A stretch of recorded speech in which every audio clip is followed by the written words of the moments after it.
Hi everyone. ఈరోజు మనం date of birth ప్రకారం మన న్యూమరాలజీ బేసిస్లో మ్యారేజ్ ఏ ఇయర్లో అవుతుందో చెప్తానండి.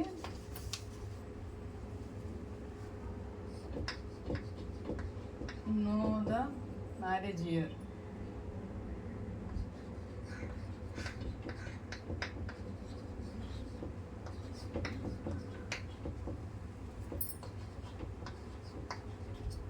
న్యూమరాలజీ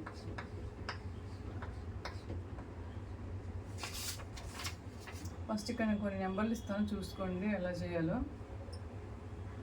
ఎగ్జాంపుల్ ఒక డేట్ ఆఫ్ బర్త్ ఉందనుకోండి, ఫస్ట్ ఇది రాస్తాను. 1వ నెంబర్ బర్త్ డేట్,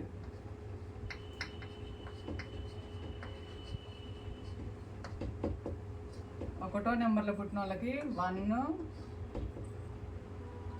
4, 5, 7, 9 అండి.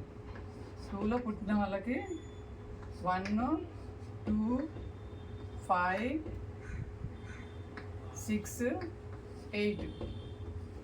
3లో పుట్టిన వాళ్ళకి 3, 6, 7, 9. 4లో పుట్టిన వాళ్ళకి 1, 2, 4, 7, 9. 5లో పుట్టిన వాళ్ళకి 2, 3, 5, 7, 9.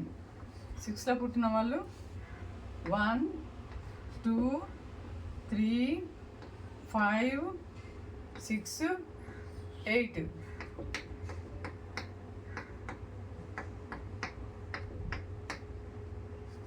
7లో పుట్టిన వాళ్ళు 1, 2, 4, 8. 8లో పుట్టిన వాళ్ళకి 1, 2, 4, 6, 8. 9లో పుట్టిన వాళ్ళకి 1, 2, 3, 6, 7. ఇవి ఇయర్ అండి. ఈ ఇయర్లో ఇది ఎలా చేయాలో నేను చెప్తాను. ఎగ్జాంపుల్ ఒక డేట్ ఆఫ్ బర్త్ తీసుకున్నాం అనుకోండి. సెకండ్ డేటు, సెకండ్ మంత్ 2003లో పుట్టారనుకోండి. ఎగ్జాంపుల్ ఇది డేట్ ఆఫ్ బర్త్.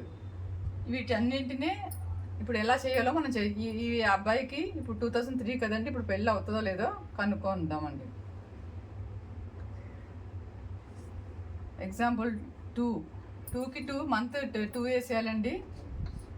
డేట్ 2 వేయాలా, మంత్ 2 వేయాలా. ఇయర్ మటుకు ప్రజెంట్ రన్నింగ్ ఏదండి, ఇయర్ 2025. వీటన్నింటినీ యాడ్ చేయాలి. ఇది date of birth, DOB date of birth. ఇదేమో ప్రజెంట్ ఇయర్. 2 + 2 ఇవన్నీ యాడ్ చేయాలండి. 2 + 2 + 5, 0ని యాడ్ చేయకూడదు. ఇదంతా ఇయర్ కదండి. ఇదేమో డేట్ ఆఫ్ బర్త్, ఇది ప్లస్ మంత్, ఇది ప్లస్ ఇయర్. మొత్తం కలిపితే ఎంత? 5 + 2 7, 7 + 2 9, 2 + 2 4, 4 + 9 13.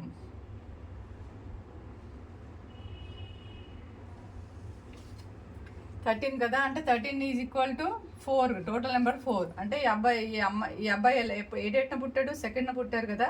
ఇప్పుడు 4 వచ్చింది. ఈ 4 మన పుట్టిన మంత్, పుట్టిన date, present running year add చేస్తే ఒక నెంబర్ వస్తుంది కదా. ఈ వచ్చిన నెంబరు ఈ 2వ తారీఖు పుట్టిన అబ్బాయిలో ఉందా లేదా చూడాలండి.